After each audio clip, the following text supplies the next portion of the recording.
All right. Cool. I'll do less of a structured thing today, I reckon. It was good sort of like doing here's what we're going to do and here's what we're looking at. But I'm happy today, just like throw out whatever your thoughts are or any questions throughout. Thanks to Lachlan for putting forward a video to look at. We can definitely jump in and have a look at that. I threw out for people to send in their own videos, but I didn't get any, so we'll look at some of mine. But that's okay. I got a bunch of mine here that we can use. I do have some of other people, but I didn't get a chance to sort of double check with them, so I won't do someone else's without checking with them. Um, and I've also got a couple that I had saved over from last time too, of like some MMA grappling stuff. But Nice. yeah, we'll start by looking at the one Lachlan that we were just talking about. Yeah, Kaio match. Yeah. And so the video you sent me, yeah, I've seen it on YouTube. It's not actually the full match though, but I've got the rest of the match here on my computer, so we can start it off on YouTube. And if once it Did hits the you end, I'll did you finish him in that match? I reckon nah. Tiago cut the match short because it's his head instructor. He doesn't want to see. He runs that comp, remember? So like he doesn't want to have Kaya getting fucking beat up and down the mat on the front page of YouTube. Maybe. No, I didn't finish him actually. I ended up winning on points. So I stayed on his back till the end and I was trying to get something. But yeah, I just um couldn't quite get it. Just gonna do a screen share, Google Chrome, go. Yeah, I got logged out before because I kicked my power board and unplugged my router. So Oh no.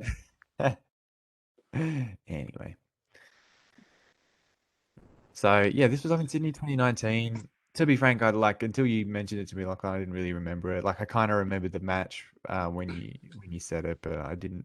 Yeah, I'm not very good at remembering the names of people I had matches with and stuff like that. It's just not a skill of mine. But I can remember being there. I can remember doing it. Like I can actually remember the actions and stuff like that. So yeah, I'll talk a little bit about the match and what was going on, but also we'll treat it as, because my memory's not perfect on this, we'll just treat it as an analysis too, where we're sort of coming in live and looking at noticing what we notice and try to pick up on where are the points where the match was decided. I think that's always a good thing to look at when you're analyzing is the decision points, the points that make a difference between who won and who lost. And there's a couple there, and I think this is probably a good match too because there's mistakes on my part. So it's good to sort of I think it's important to be able to notice mistakes even in matches that you win. I think otherwise you don't really learn anything from your wins. You just sort of be like, "Yep, I'm great." You always learn things from your losses because it just slaps you in the face. There was something that beat you, so you're like, "Well, I've got to fix that. That guy footlocked me. I don't know why that happened, and I got to figure out why." Like you just naturally lose sleep. If you're like me, you just lose sleep over matches that you've lost and trying to figure out what happened. But on matches you won, it's really easy to just be like, I won it because I'm amazing and I'll never think about it again. But there's often heaps that you can learn from those matches. And often a win can be a really narrow win. So you might have won, but it might not have actually, like, it might have been that if you redid that match in that way 100 times, you would have lost 90 of the times. And the one that happened in real life happened to be one of the 10%. So it's good to just recognize that sometimes your mistakes aren't punished enough. Um, and so you got to still look at your wins with a bit of scrutiny as well. And can someone just give me a hoy and just like, how's the frame rate on this video? I always want to make sure it's not Yeah, too it's framey. looking good for me. Yeah, okay, good. Cool. So I start off, he sits guard immediately. And this is one of my favorite things to do is to flick their ankles up like this. Like it's a really kind of simple thing to do. And normally it doesn't achieve a whole lot unless you can get your hips on top here. So I'll annotate a little bit actually. I was rewatching the one I did last week. My annotation leaves a lot to be desired. It was just scribbles, but pen tool. Let's try this. Yeah, so what I'm talking about is getting your hips on top of theirs. I know that's not a great color, sorry. Because if they're back, then it's really not that hard for them to spiral their feet free of their hands and get their heels back down to the ground. So you lift their ankles and then you immediately get your hips in there too. Because you'll notice if you look at the angle of my hand here, it's kind of like pointed down a little bit. And if you think about what he has to do to untangle that, it's to push his legs that way. Um, I'll just clear that annotation. How do I clear that? Sorry, gang. Um,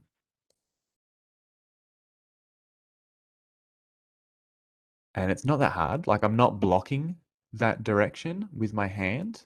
So that's where my hips come in. So I bring in my hips because my hands are no longer doing the job. Like the hands were enough to get him flipped up, but then I bring the hips in too to block him from being able to put the legs down.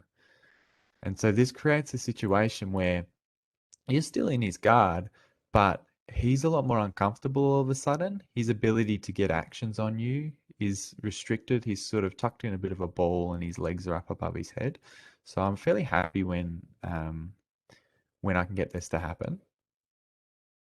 You just have to excuse me for a minute while I figure out my. Okay, cool.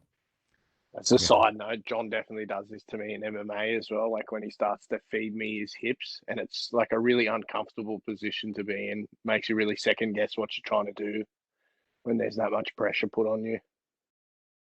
Yeah. Yeah, I think it's really good for MMA as well because their Yeah, ability to keep you at distance is really quite poor. We could maybe look afterwards, but there's a bunch of fighters that do this really well. I think where I first picked it up was well, it probably would have been learning from Paolo or something like that, but I remember Sakuraba doing it quite well, just stacking them up, sort of sitting on their bum and then just punching downwards through yeah. between their legs. And then you can hit that Because baseball slide too. yeah, you can sort of pass your leg over and do a Yeah, baseball slide. Yeah. And I use the hips to hold it where I re-cinch my hands. So we're already diving deep on the analysis here, gang. I've already paused it in that a few times. Maybe I'll put it on slow motion a little bit here. So stack, use my hips to stop his feet coming back down, and then I readjust my hands there, right? So I've re-gripped below his calves now because I couldn't have originally got this grip underneath his calves because for me to get that, I'd have to just dig all the way in underneath. So you grab on the bottom of their feet is where I like to do it, and that's enough to stack them up, and then you re-cinch that grip. Boom, boom. And then you can stack them even more, right? The grips that they allow you at first aren't good enough to stack their feet all the way above their head. And so you create a bit of a stepwise thing where you get your hips in and then you get your hands back in again.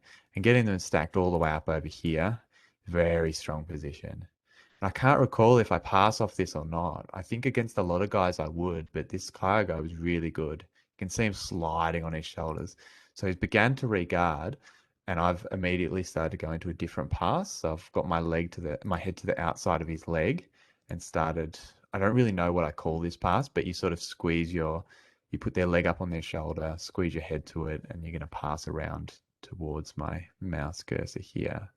Going to pass around this way. I've gotten both of his legs almost in a sort of leg drag, except his leg is up on my shoulder. Harry asks, how would I normally pass from the stack? Yeah, there's a couple of different ways.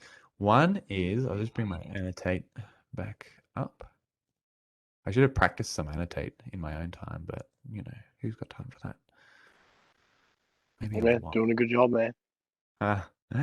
So, a couple of ways. One is to sort of do what I actually do in the match here is you pick a side and you pass their legs over to that side. So you've sort of got their feet in a fairly vulnerable spot and you can just sort of, a lot of the time when you grab someone's legs, you can't just throw them one side or another. They're strong and they're expecting it. But when they're stacked upside down like this, it's actually not as hard. So there is a pass where you just pass both legs to the left and you pass to the right. Yeah.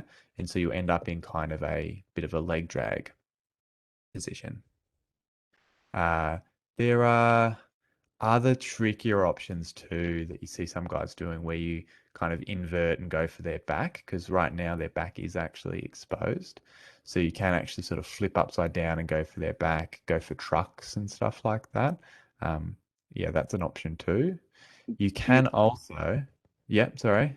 Do you find that you ever get them to keep rolling over their shoulders so as then you can switch to take his back?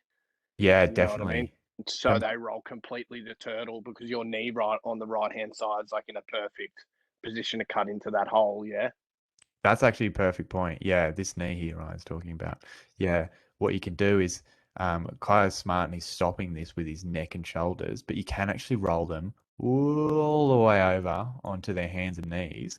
And as they do that, they'll end up on turtle, which is I mean, turtle can be good or bad depending on what sort of turtle they're in.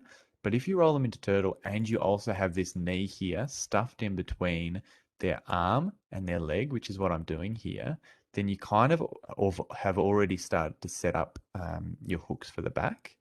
Because what I would do is I'd roll him over to turtle, have this knee in here, and then you either can go for things like crucifixes, or you can swap your knees, stuff the other one in there, and take the back. So yeah, flipping them over is a good option too. And the other one is you can, when they get flipped up this way, you can put your knee or foot over one of the arms, trap that arm in some way, and then you've got some nice options as far as taking crucifix. So you sort of force them to roll over and take crucifix or the backs or things like that. You can actually pin their arm. And so as always, it's kind of going to kind of depend on what reaction they give you. Yeah, so you can see I switched the arm there. I kind of recognized I wasn't going to be able to keep him. I wasn't going to be able to flip him all the way over. So I passed the leg to the side. Now I start to pass. And he goes for a nice little sneaky arm lock here. But I think, I don't know. Like, I just don't know that he had tight enough hips to Nah, warrant that. your elbow's got to be nearly clear there. Yeah, and you can see so much of my shoulder, like it's just not quite trapped. He does a fantastic job of keeping his guard here. Like one nice thing he does is as I'm passing around. So a lot of the time I feel like I pretty comfortably finish this pass. Both of his legs are smashed to the side. He doesn't have any control over my head. This isn't a great place to be as the bottom guy. What he does is he really nicely hip escapes. It's kind of like an invert. His butt over to the left here. So he's still keeping a semblance of a guard because his legs are on the right, his butt's on the left. And as much as I can, I'm just keeping my head pinned to this leg. As soon as he gets separation between my head and his leg here, he can step his foot back over. He can get his guard and things like that. So I really need to like be smooshing my ear into his leg to keep it stuck. This arm is doing a lot of work there too. It's squeezing his leg to my ear. And that's what sort of traps his leg. And when his leg's trapped, he can't get his guard back so easily. So that's where he's relying on sort of getting his butt across here to keep me in his guard because he can't easily sweep his legs back over to get a guard position.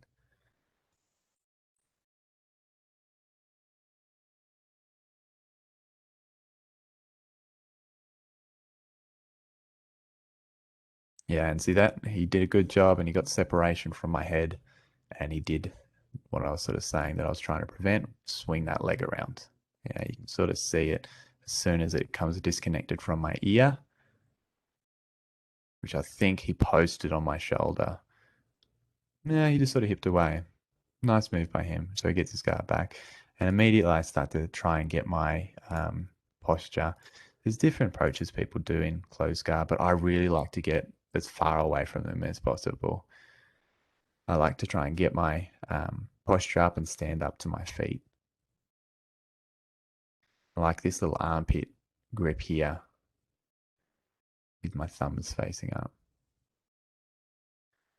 He's doing a good job of trying to arm drag the arm across his back, across his body to threaten my back or threaten arm bars. It's grabbing my head to keep that posture down.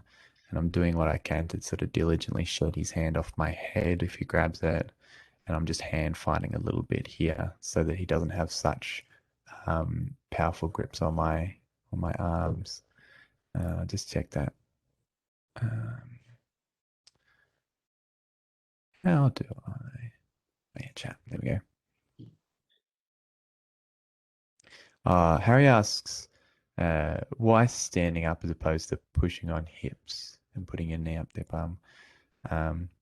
I tend to find that the sort of putting the knee in their bum kind of thing and staying on the knees, I've always found that it has a bit of diminishing returns as you get further along.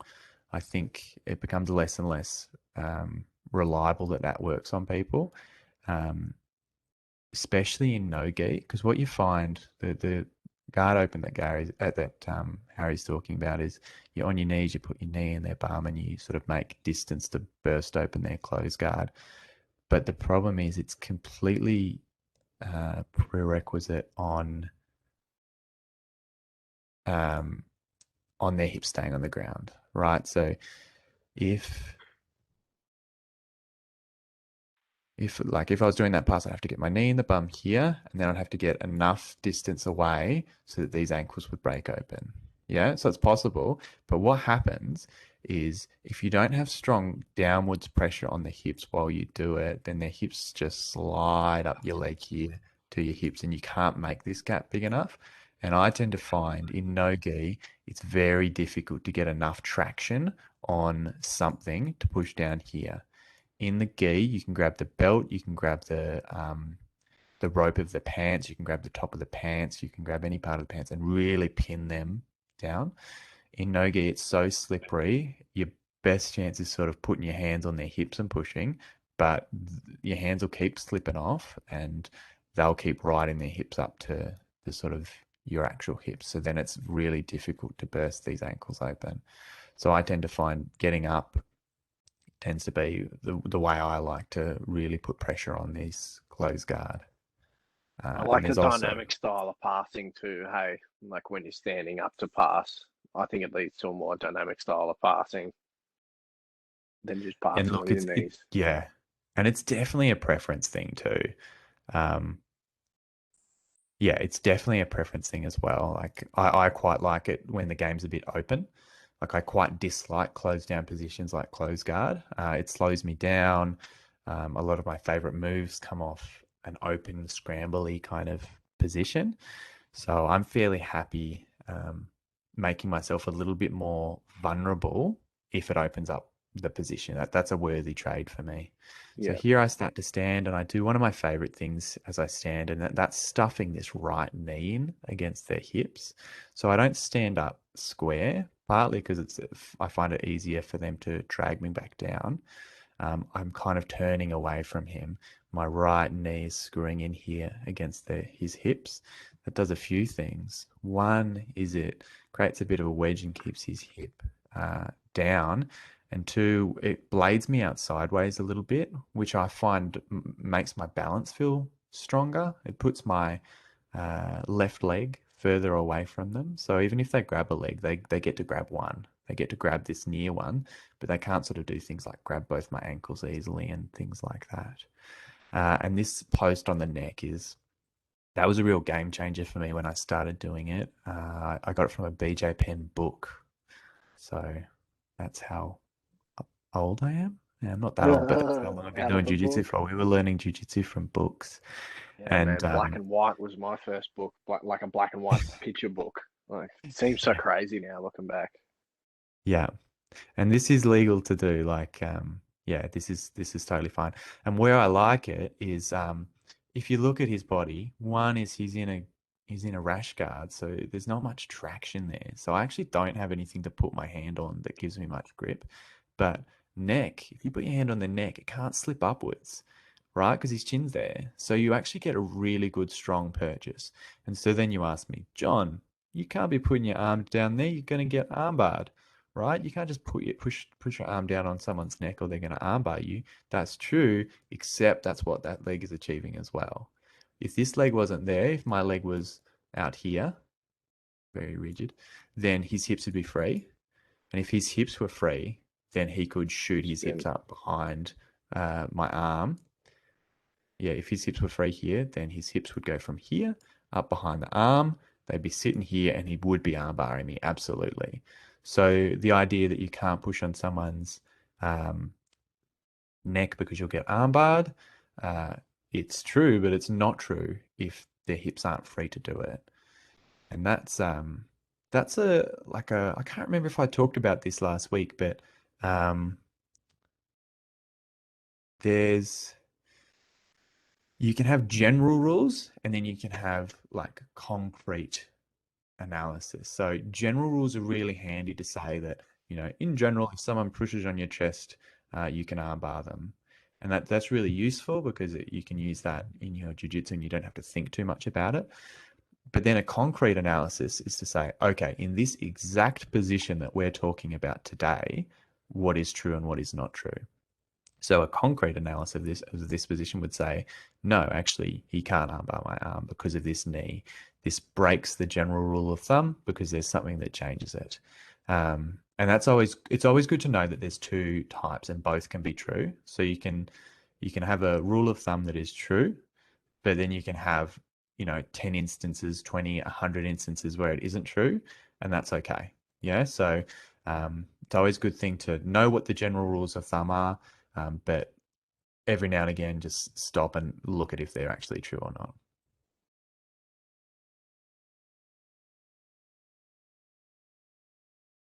Yeah, and so this is a position I quite like, is when I can get stood up all the way and he doesn't have any effective hands on me. Sort of forces them. One, I know that they're definitely not going to armbar me and triangle me. They just don't have that option. My shoulders and neck are too far away. So I know that they're going to have to go in for the legs. And I don't necessarily mean a leg submission here.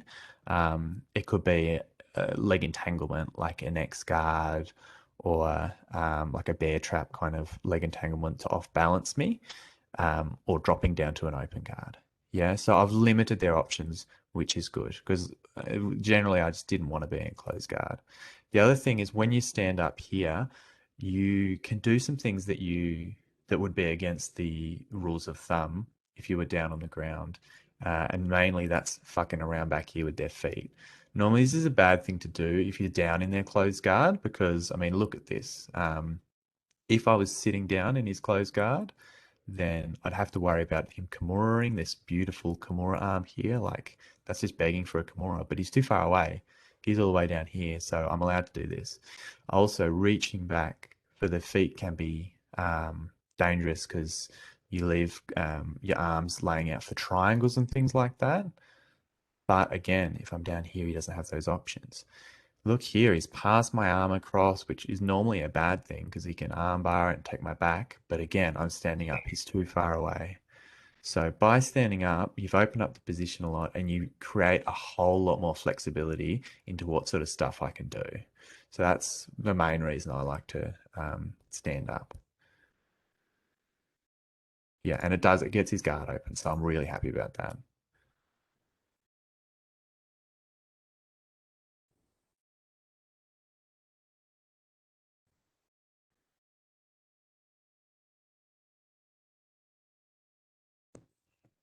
I'm going to like a headquarters position here. On rewatching, I'm not sure if that was the right choice. Might have been smarter to sort of play a bit more open. It's not always a great idea to just wade into someone's guard, especially when they don't have effective, yeah, you're kind of giving them something for free.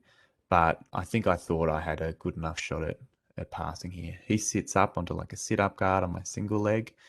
And I do like a funky backstep here. Now, this is a funny choice too, and I don't know if I'd recommend it to everyone. So I'll slow it down a little bit. So I started to do what's called a backstep pass, which I'm sure a bunch of you are familiar with, and he really cleverly blocks it. So I'm here. I like controlling down on the ankle sometimes for this. So I start to do a backstep. So I want to backstep over this. Yeah. So in sort of leg lock jiu-jitsu, people will sometimes use this to set up a saddle leg lock position. But I was just looking for the pass here because there's no heel hooks under these rules. So getting that position wouldn't benefit me quite as much. but it's a good way of passing to their left when they're expecting you to pass to the right. And he immediately, boom, puts this leg here to stop me back stepping over. And so I think, you could look at that and say, well, you should just not do it then. But what I was feeling in this moment, and this is something where I think like competition just differs a little bit from the cold and clinical technique, is I felt like I had a good enough Kimura style grip on his bottom arm here that I could still potentially get to his back or use it to pass. And you'll see a little bit of that here. And I also thought that as I sort of hopped up here over his head, that I could free that leg.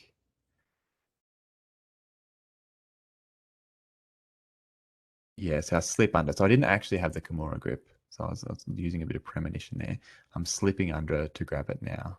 So I guess a couple of things happened. One, I thought I could finish the back step anyway by shooting my body up towards his head. So I based my hand on the ground here, came up towards his head, and I almost slipped at 3, but didn't quite. He did a good job of gathering it back up. But you see, I slipped this hand in underneath here, and this is something that made this position like it kind of looks like I'm giving up my balance and losing the position here, but I actually don't think this was a mistake. Like I think I'm digging in under here. I'm actually behind his shoulders and behind his head, and I'm starting to get almost to a seatbelt grip for the back. And if he didn't have a control over my legs here, I'd feel pretty comfortable that I'd at least get to side control, maybe even his back. Starts to fail, so I start to switch up and come up on top. As I do it, I grab an underhook here. Yeah. So that's where, kind of like what we talked about last week, like there are these kind of in-betweeny positions where you can steal strong controls. So we saw Lucas Lepre being in a somewhat similar weird leggy entanglement position and using it to grab a nice solid cross-face underhook. And so I've tried to do the same thing here. And he's done a good thing in that he immediately pummeled it back, so I didn't actually get my grip. But I've got enough balance here that I can keep digging for it. So he's done a good job of entangling my legs, but his legs aren't free enough to come up on top of me, right? Like he's kind of stuck. For him to come up on top, he actually sort of needs to let go of his grip here so that he can get his feet down to the ground. So even though I'm in a messed up position where my legs aren't very free, I don't think he can come up on top. Yeah, he needs 2 things to get up on top to sweep me. One is to off balance me, which you could argue he could do, he's done. But 2 is to have the ability to come up on top. So he's only got one of the 2. So I'm happy to keep on fighting. And I feel like the moment that he opens his legs to come up on top, I feel like my legs will be free enough that I'll win the race to the top. And let me add too, I wasn't thinking about any of this right now. Like in the moment, you're just doing it. In re-examining it afterwards, you can put this kind of logic onto it. But in the moment, you're just sort of doing what feels right, basically. There's very little going through your head. You're doing a lot of it by feel. He starts to scoop in underneath me and threaten the back here. And so I have to really go to bail out a little bit here. And I think this is where it starts to be my mistake, is I give up the sweep. And He's that was really partly, got a deep half guard. Yeah. yeah, I've rolled with Kaya before and he swept me in deep half. yeah. I thought he was close to the position, hey, but he just wormed his way in there. Yeah. Yeah, it's so true. I think I was too confident that I was able to concede my balance and get that underhook and that I would get my balance back and win. But he just managed to burrow his way underneath me. And And so, straight to that over under control as well, hey, with just that mm, single leg trapped in between his legs. It's such a strong position to pass from and sweep from, you know what I mean? yeah, Ryan's talking about this leg trapped in here. And it's like the deep half guarders game is they sweep you from here. And then they're in such a strong passing position that they can often get sweep points and then pass points. So yeah, I'm down on points at this point in the match, and I think it is a flaw of mine is that the deep half guard sweeps do get me. I get a bit, I don't know, I think I get too overconfident in my balance, and guys get in underneath me, and it's not that they do a giant sweeping off balance, it's that they just turn to the top, and then they're on the top. So here I enter into a single leg X. So I've managed to get my guard back. I come back to a butterfly guard. So the distance was the name of the game. When he got to this point here, he's deep in under my legs. I don't get to play a submission game from here. I just don't have that choice. He's got such good control over my hips. So now it's the distance game. I got to get the fuck away from this guy and start to get my legs back in. So I get one leg back in. I've got my shin in against his shoulder, and now I want to free this bottom leg, putting my foot on my hips. So I'm getting my distance back. I'm not happy with the level of grips I have, so I don't get to go on the offense. But once I get my grip, my legs and arms back in, then I get to start going on the offense. So here I start to play offensive guard. So I'm threatening his balance, trying to sweep him. In the butterfly sweep, he gives me single leg X, and in the single leg X, he tries to scramble his leg free and starts to give up his back. So this is one of those pivotal moments in the match, is just this moment, because it allows me to start getting onto his back. Classic And Marcelo Garcia as well, hey? On the and single it's leg just such X and a then force him to turn and then take the back. yeah, and I think combining like single leg links with being willing to rush up to your feet quickly is a super useful way to play. So we'll just rewind to that moment. So I guess for me, there's because I'll just spoiler alert, like I spend most of the rest of the match on his back, just trying to get a choke and not being successful, and end up winning on points. But so this match kind of has a couple of pivotal points. One is that little grip fight, the balance fight where he got to deep half and swept me, and then the sort of use of guard and getting his back from it. Those to me seem like the two pivotal points. They were the two that led to points being scored. And so they're both worth looking at. And now the last action is you, like, because he's beating you on points at this stage, right? So the last action is you like securing maybe not a submission, but like you followed the steps that you needed to victory kind of thing, like by taking his back and getting the points that you needed and staying there. Yeah. Yeah, and go. I think knowing when to go on the offense too is for me, like, guard shouldn't be thought of as a defensive position, except when it is. Which what I mean is right here, my guard is a defensive position. I don't have much options as far as submissions or sweeps, because I've basically got one leg in contact with him and no arms. Like, I don't have the tools to off balance him or to submit him. But now that I've got my legs in, and now I've got one arm in, you will immediately see my tempo start to change. It's like I'm on the offense now because I've got my grips. I don't get to rest, and it would be a mistake if I let him rest there, because he's just going to gradually remove my grips one by one, improve his grips one by one, and that's not going to be in my favor. So when you've got your grips, hustle, like, go. That's when you go. That's when he's uncomfortable and when you're comfortable. So anyone who's played a bit of butterfly guard and single leg X just knows how much the two complement each other. When one of your knees slips free, like it has here, you can pass it over and put it on their hip, and you're in a single leg X guard. Now, this is an interesting moment here. I watched it before the analysis, and I really can't say that it was me doing something good that led to this. I think there is an element of him making a mistake here. So as much as I wish I could take credit for me ending up on his back, I think this sort of stepping away and passing the leg over, like, that is a way you can disengage from this position and free your leg and start to pass. But I don't know. I think a little bit too much of his back is exposed and his balance goes down.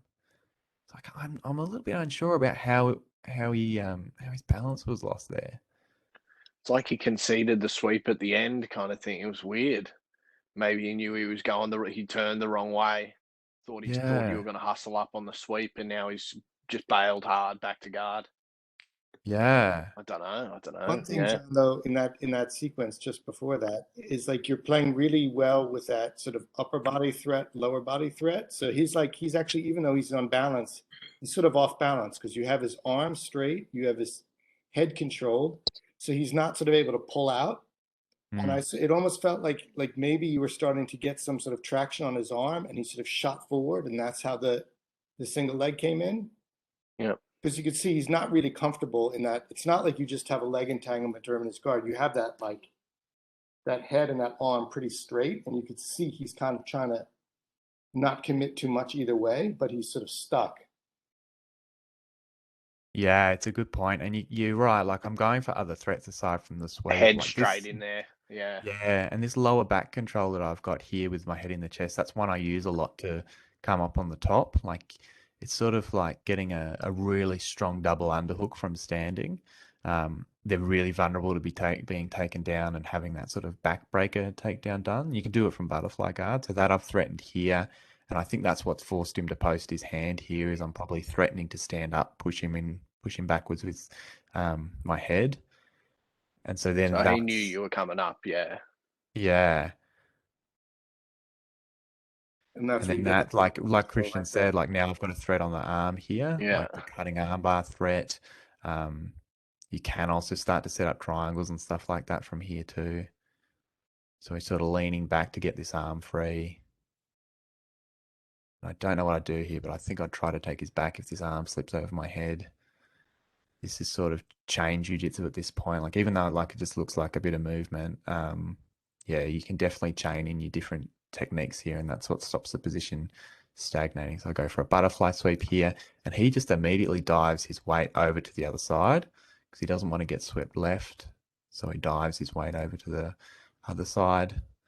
Legs already fed in, yeah.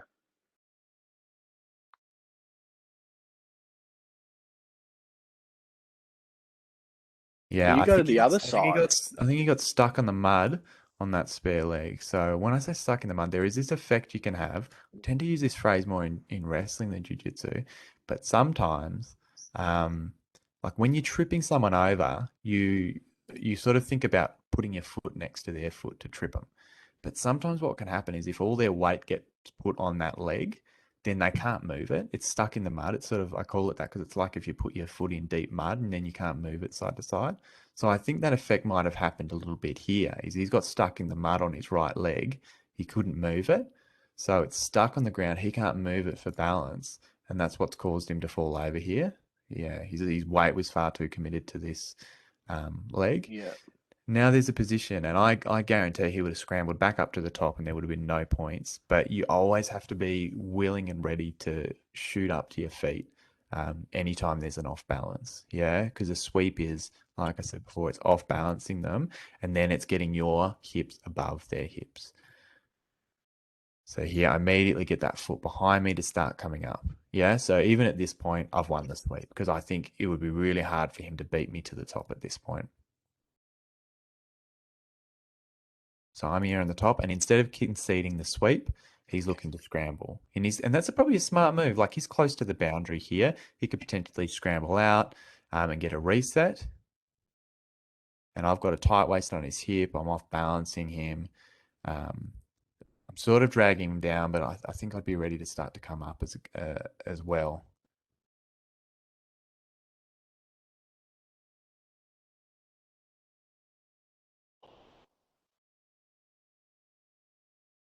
Yeah, and here I get that harness grip, and then I can start to threaten my left hook as well. He's trying to bring his knees up. Yeah. Bring his knees up to stuff that hook. He's got really good back defense. Let's put it back to normal speed. So now we're in the battle of getting the hooks in. So I slipped one in there. It's often in those moments where they turn to the belly, slip, you can slip your bottom one in. And he's doing a good job of blocking the other one with his hand. So I come to a half back control. I get the sweet points there. So I come to a half back control. I find this a good little interim. But he's doing such a good job of turning away and keep freeing his hips. And I'm just chasing. Managed to get the second hook in, and that's in a moment where I'm threatening his neck. I tend to find the threatening the hooks and threatening the neck game, they complement each other. Anytime you threaten the neck, the hips open. Anytime you threaten the hips, the neck open. Yeah, you never want to be in one track mind. So here I've threatened that choke, and I've actually got it fairly deep here. I've gotten up to his shoulder. His chin's in, so I'd have to use a fair bit of strength to finish this. But I think that's what gives me the hook is his hands come up to readdress the choke.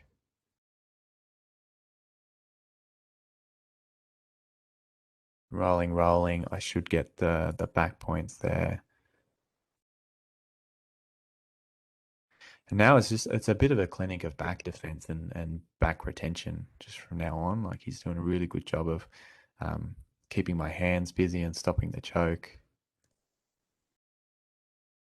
And I'm always comfortable going back to this this half back position where you you close your feet together in like a little half guard, and you use your knee here over his hip to still make him stuck, right? So I'm sort of pinching him with this leg. This is good because it gives me a bit of a rest instead of constantly trying to get that hook in. But two, it's still a fairly decent attachment.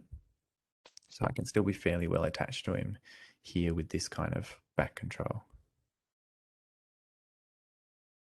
Anytime he starts to get disengaged from me, I just chase him around. I'm looking each time for that choke in the transition.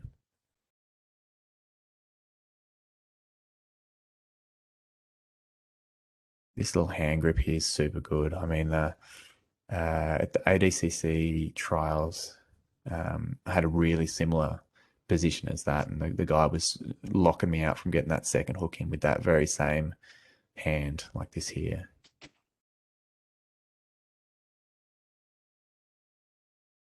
And I switched to body lock. Why?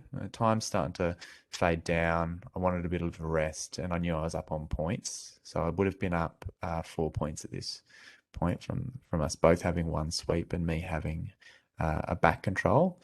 So this kind of slows it all down a little bit. I think I was sick of chasing him. I tend to find when I put this body lock in, my likelihood of finishing goes down. I just don't have the mobility to threaten the choke from different angles, to threaten the arm bar and things like that.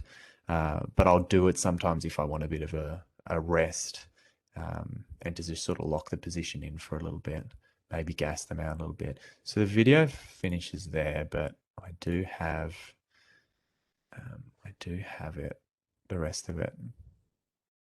Bear with me.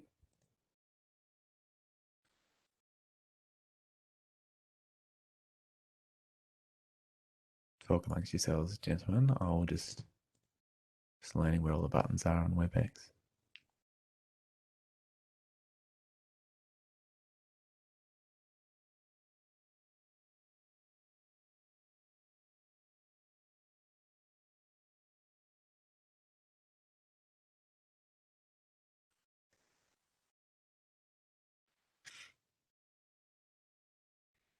Any questions about that while I'm getting the video going? Yeah, I had one. Yeah, man. I've seen before that people sometimes from the body lock, they can you can trap the arm from the body lock, and then you can like work through like a sequence like that. But I was wondering like how, I don't know, like realistic and how easy that is to actually. Do you mean trap one of their arms with your legs? Yeah, that's what I mean. Yeah. I tend to find you're right, you can trap them with a body lock, but I don't find trapping their legs from a body lock easy. What I mean by that is if I set up the body lock, both my legs are closed, so I can't put one of these arms in there. So that's another position where I feel like I lose some options once I lock up the body triangle. But what you can do is you can trap one of their arms and then lock your legs. And it's probably the best thing to do is if you can trap one of their arms and then close your body lock, then their arm's quite stuck in there. So yeah, it's not something you see me actively going on this one. And I think it's because I never had a strong, like a back control I was super comfortable with. But yeah, it's normally part of my repertoire is to try and trap the top arm. Yeah, so it's completely realistic. You can absolutely do it. Tends to be more from the hooks position, I find. But yeah, here it's just me continuing to be on his back, and here we're in an interesting position. I used to think that having your knot on the bottom was a disaster, because you know there is some foot locks and stuff people can do when your knot is on the bottom. You guys can see that, can't you? Yeah. So you know you'd always be recommended to put your knot on the top, but it actually doesn't matter that much. It really doesn't. I think the thing that's helped me with it was well, I don't know what made me do it at the time, but I've since watched like Wagner Hosha show that as long as this foot is shaped like this, you can't be foot locked. So as long as your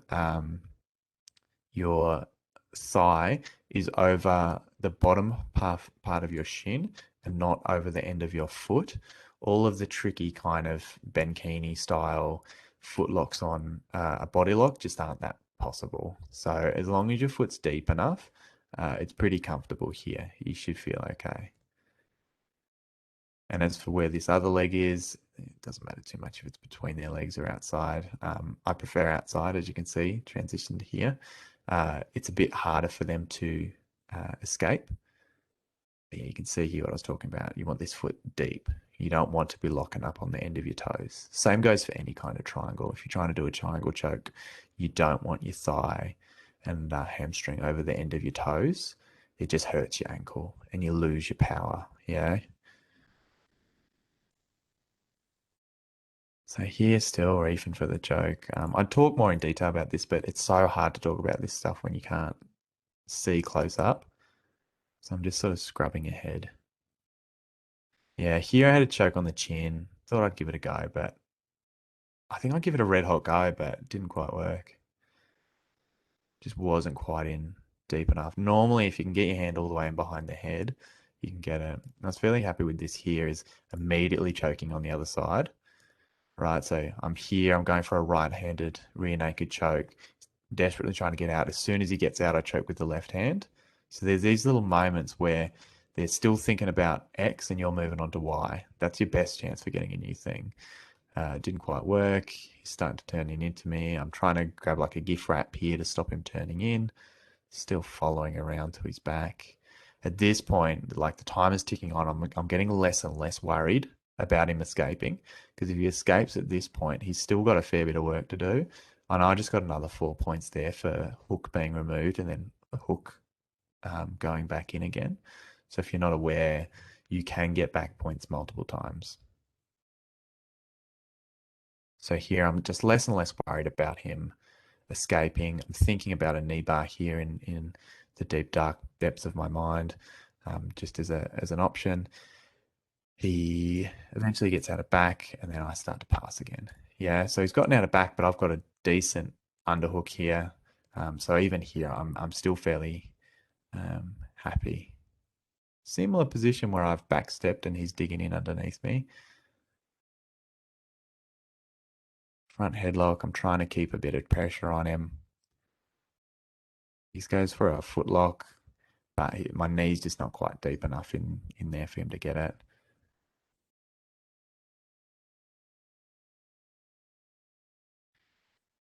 Pin leg here. It's a passing style I like. We don't see a lot of it in this match, but quite like this sort of pinning this knee through and having the other leg up. Very hard for them to play guard. Got a deep tight waist with the left hand, so this is sort of somewhat of a body lock pass.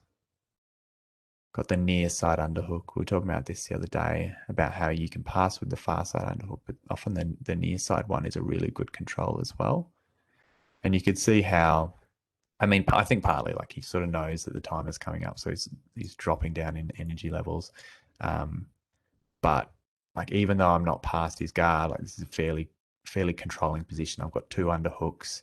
His leg is pinned, and this is a position where, like I was talking about before, as the guard player, this is one where you'd want to be like disengaging, making a bit of space, changing from this position before you start any attack, because you're in guard, but your attacking options are limited because you've essentially got one effective leg.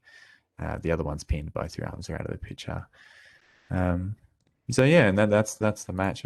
The time runs out there. So, I mean, honestly, like as much as I'd like to say this is a magnificent showing of a bunch of different techniques, it's one good back take and some good back retention. Like that's really what what was the game changer in there. It still contained a fairly big mistake of giving up that deep half guard sweep. Because it could have gone differently if I didn't get the back.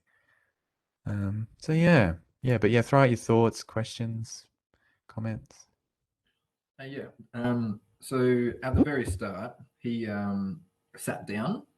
Would that change your strategy, or like did it at the time, or would you change it now?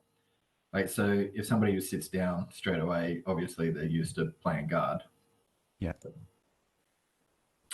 Would that change the way you pass his guard? It wouldn't change the way I pass the guard necessarily. Like, I think you go into these things just knowing that there's a few different things they do. They might go for a takedown, or they might sit guard, or they might maybe try to take you back standing or something like that. Guard sitting is really common. So I think for me, I wouldn't necessarily change things up a whole lot. If someone sits guard, then I just go straight into my A game guard passing. I wouldn't think, the fact that he's sat guard means that he's going to have some kind of trickier version of guard. I just immediately go into my guard passing.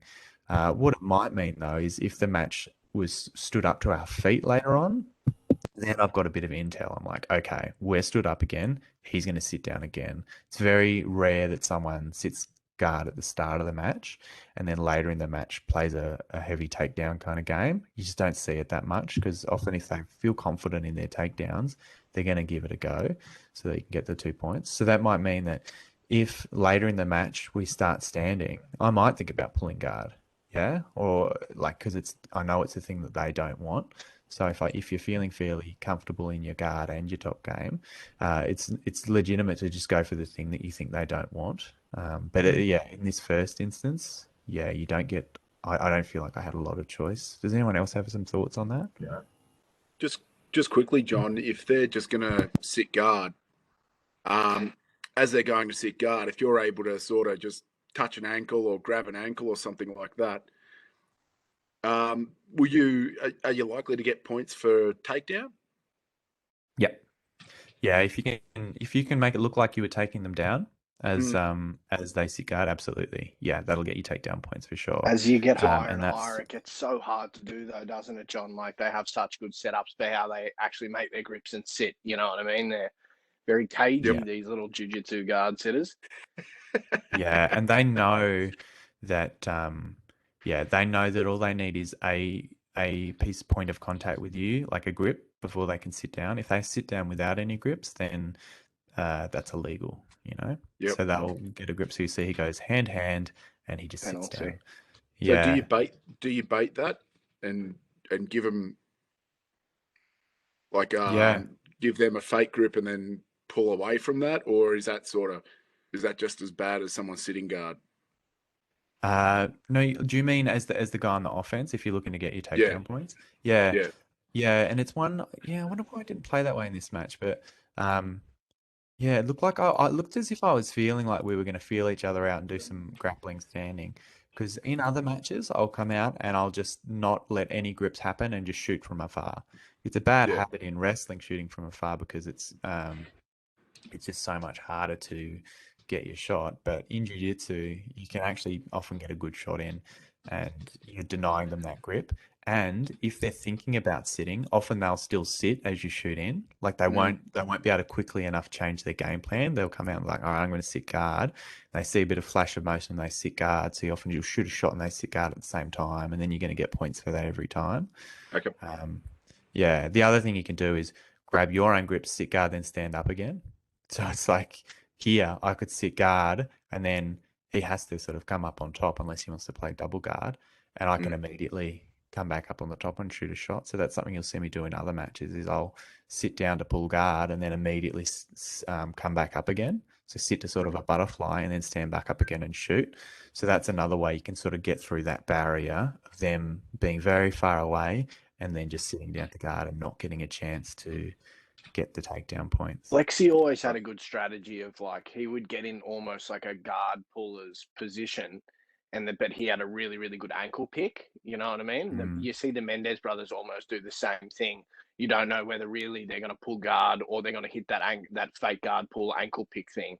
And Flexi was actually really good at that. He would just hammer onto your ankle and pull your collar at the same time and get the ankle pick. So might be another strategy, because I'm like John, like it's kind of hard to make wrestling work in jiu-jitsu sometimes because they don't quite do the things that wrestlers do, you know what I mean? So you have to develop different things like shooting out from afar like John does, or getting ready to take advantage of them trying to pull on you, which nobody really would ever do in wrestling, you know? Yeah, and it's worth thinking about what takedowns work in jiu-jitsu rule sets and which don't. And it's often the sort of from a distance kind of stuff that works best because it doesn't allow them to get their grips to sit down, or the stuff that you can use against a guard sit. So what would be an example? So things like hip throws, very hard to make them work in jiu-jitsu for a couple of reasons. One, you need good grips against their upper body. And most guys, as soon as you get that, they'll sit guard. Yeah, guys can feel when you've got throwing grips and they'll sit down. So a hip throw is hard. The other thing is you can't dive into a hip throw. Yeah, so you can't hit a hip throw from a distance. That's another thing. Kind of the same point twice though, John. But the third point is that, oh God, where was I going with this team? Oh yeah, you're off. You when they're sitting down, they tend to sit down and backwards, whereas throws like hip throws are throwing them forward. So there's not really a way to even convince the ref that you were trying to throw them as they sit down. Like it just doesn't look like you've thrown them. So any like moves that look like it's taking them backwards, those tend to be good moves to do against the guard sitter, because even if like you didn't really off balance him, but he kind of sat down as you were doing it, you can get points for that. So things like trips and stuff are actually not too bad. Like shooting low singles, shooting double legs, single legs, those are all good because if someone sit guards against them, you'll get points for it for sure. We had a question too of like, did what occur in the match suit my game plan, or did I have to adapt or go to plan B or C? It's a really good question, and it's it kind of, when I do game planning, and everyone's a bit different with this. Like some people just sort of go in and they're like, I'm just going to do the stuff that I do. Like I'm not going to think about it too much. I'm just going to do the stuff that feels right. And what they'll find is they do the stuff that feels right. They do the stuff that they do in the gym, and that's totally valid. So that's more of like a feel kind of thing. They're like, I'm just going to do what feels right. And then there's guys like me who'll sit down and put out like a game plan. Like, okay, if I'm on top, I'm going to look for knee slice to the left or backstep pass to the right. I'm going to look at stacking their ankles up. And that's less about having a rigid plan of what you're going to do, but rather you just, I like to have an array of my primary options. And I'm almost writing them out, not so much as a plan, not so much of a, I'm going to do this. It's more of a memory aid to just say, John, these are your best moves. You know these are your best moves. Don't forget about it. And putting them out there and just reminding myself, okay, when he does this, the best move that I like to do is this one. So for me, it's less about having a rigid game plan that I adhere to, and it's more about having a just reminding myself of, all right, these are my key moves in these key positions. These are my key counters to things that I might find. And then almost on the day, it's more like I won't even necessarily go into a match being like, all right, I'm gonna play a takedown game in this match. That's what I'm going to do. That's not always the way it is. You just sort of go in and you're like, all right, we'll see what I'm feeling. I know I've got decent takedowns. I know I've got a decent back attack. I'll start looking for those. So yeah, I'm not one that necessarily has a rigid game plan, but I do have a thorough plan. Is like a good saying that plans are useless, but planning is vital. And I ascribe to that. It's do as much planning as you can as far as what are your best moves, what do you think is going to win you the match, what are the things you need to worry about, but don't feel as if you need to stick to that. Once that whistle goes, you just do. Like everything's already decided at that point anyway. You've done the work in the gym, so your job at that point is just to not give up and to chill out and do your best. Yeah. So On the I don't know flip if that's a side of pure that as answer. well, like I never really wrote stuff down at all, and I can tell you it was a bit of a journey trying to get to the point where I felt, because like John said, everybody ends up stepping on the mat and just doing what you're doing. Just it's a different process to get there. Whereas I had to deal with the anxiety a little bit, and once I got past the anxiety and realized how much I loved competition, then it just came naturally. You know what I mean? So John like arrived at the same. We're both arriving at the same point, kind of thing. Like some dudes write, like John said, some dudes write stuff down, some dudes don't. Like I know Nick Lewis. Are you writing much down, bro? Little bit, yeah. Oh, good on you, bro. Yeah, it's only as of last week. Well, good on you. Before that, not at all. But just to feed into what you were just saying there, Ryan, about just overcoming that anxiety before tournaments, comps, and stuff. How did you go about doing that? Oh, look, it's one of those things. I think everybody will tell you that everybody is like super anxious. Like I'd get super anxious on the car ride up, super anxious all the time. Like whether it was fighting MMA or whether it was doing jiu-jitsu. But I always found that when I stepped on the mats and eventually like made contact with somebody, that I was actually happy to be there. You know what I mean? Like no matter what really happened, I was just doing something that I really liked to do. And that was a process over time, because you get anxious through your first match or whatever, you know what I mean? Or things don't go your way for a couple of times or whatever, and you start getting hung up on it. But you do arrive at the conclusion because you're doing this because you love it, you know what I mean? You're doing it to push yourself, and eventually, yeah, it just it became kind of reactionary to me at the end. But like John said, everything starts with a good plan, and yeah, my plan was to train as hard as I could to give myself the confidence to do that kind of thing. And that's what John's doing as well, with like training hard and like writing all his stuff down and studying his trees and doing that stuff as well, like just being well prepared. Mm. I think that's what I was always going for. How about you, John? Were you feeling the same, or do you still get nervous, you reckon, or? Yeah, like I always have the kind of physiological response of like butterflies in the stomach and like feeling a little unsettled, maybe faster heart rate than usual. Yeah, that stuff all happens. And I think where I've felt better is times where I can just accept that, just be like, yeah, that's going to happen. Like my body's going to do that, and that's all right. The less you fight it, the less it bothers you. You know, if you're like, yep, I'm going to feel nervous, and that's okay, and that's fine. And for me, like adjusting what my mindset was really useful. Like if I came in with the mindset of I have to win or else, then I would get so nervous because you're putting there's so much riding on that. But if I went in with the mindset of just give them a hell of a match or make this entertaining, then that's so much less pressure because win or lose, I can give them a hell of a match. So I tend to have that mantra going through my head before a match is just give him a hell of a match, make him remember this one. That's all I got to do. Because then even if I'm down 10 points and I'm guaranteed to lose, I still feel like with that mantra, I can fight really hard because I'm like, well, this fucker's going to remember how hard it was to hold me down 10 points down.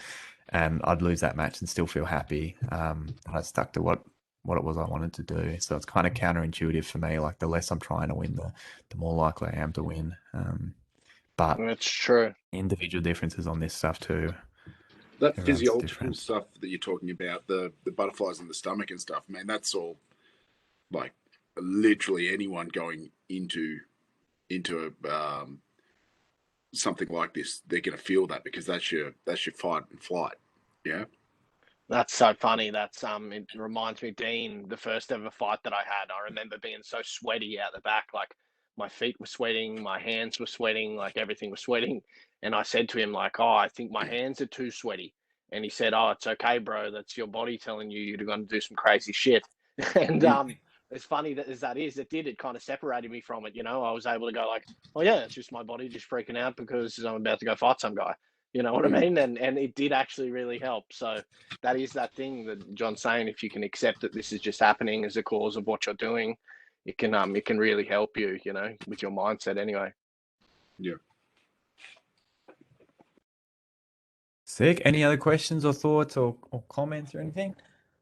Just a quick comment on like your pre-fight nerves. Anyone who tells you that they're not nervous for a fight is talking out of their ass, in my opinion. Right? Yeah, 100. Those nerves never go away. Doesn't matter how many fights you have.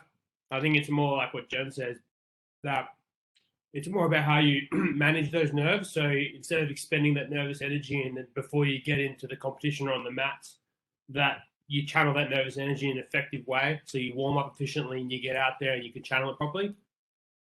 In my experience anyway, like my first fight, I had to take like 20 nervous pisses, even when my hands are wrapped in my pocket. I was like, I got to piss again. But after a few fights, you sort of you learn that and you realize that. And then once you get out there, it's just like, okay, this is just what it is. It's part of fighting. You get that quick adrenaline injection and then off you go. And it's just part of the whole sport, I think. I had Ryan in the car trip up to Sydney for my first comp, and I was pretty nervous heading up there. And he said, I don't know what you're so worried about. I went, well, first comp, blah, blah, blah. And he's going, no one there's going to bash you as bad as Big Jimmy does. And that sort of puts stuff into perspective for me. Oh, yeah, when I've got mates who are like literally trying to kill me. I felt the all same these other thing dudes want to do sometimes. is win. Yeah, I felt the same thing sometimes. That's why it's so good to have a good, tight crew, you know what I mean? Like, you feel such a release when you know that everybody's behind you, you know what I mean? And everything like that, and you're training with good people and you're training hard with everybody's, like, best interests at heart, you know? That was the big thing for me with jiu-jitsu and why I enjoyed competing so much, I think. Because not only do you get to succeed, like, you get to watch the people around you succeed as well. Like, it's so good.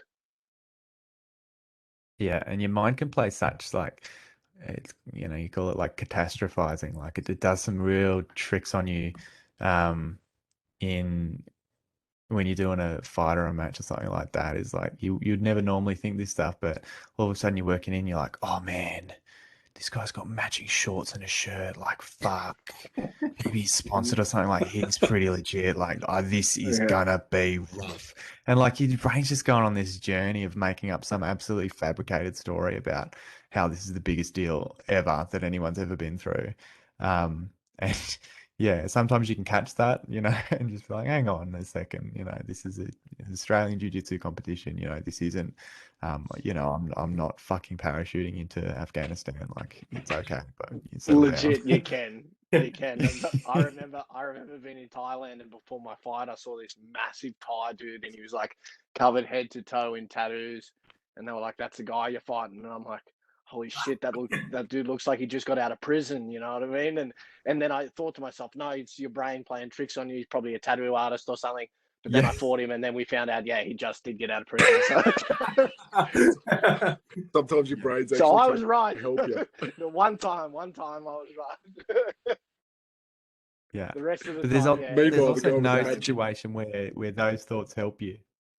Sorry, what were you saying, Nick? I was going to say, meanwhile, the guy with the matching rashi and shorts is there going, oh, man, look, I'm up against this guy who doesn't give a fuck. He's wearing just whatever he found. Yeah, exactly. He's like, oh, man, he's just, I bet he's one of those weapons, like he's just wearing a pair of track pants. Fuck. He's got no regard for himself or anyone else. Competition. Yeah, that Simon at the wrestling competition with his Porto shirt on. Like, just wearing his shirt from work. Like, doesn't give a fuck. His $20 shoes off eBay or whatever. That was so and guys try to channel it on you too. Is like they'll try to look as intimidating as possible, and they'll do some hectic warm up where they're doing backflips or something, just to fucking get in people's heads. Ultimately, it's just like, who's better at jiu-jitsu? And if it's you, it's you. If it's not you, it's not you. Like, how many people have backflipped past your guard? Yeah. What happened to that guy the other day? It's the same thing, Ryan. Yeah. The Giant Slayer or whatever. Yeah, did you see that the other day on Instagram, John? We posted. No, I didn't see that. Yeah, man. Oh man, he's this tiny little black belt, and he hits this collar drag on this purple belt dude, and then like the guy tries to regain guard. He gets like a north-south. He gets like in front of his legs, and then just backflips over his head and lands in north-south. It was like, the guy would have been like 5'3" or something. This tiny little black belt, it was sick though. I was like, I want to learn how to backflip, bro. Yeah, for sure. But I'd kiss splat Yeah. for sure. No, my body, I'm not built for that. Yeah. How's everyone doing in lockdown world anyway? Yeah, I'm doing good.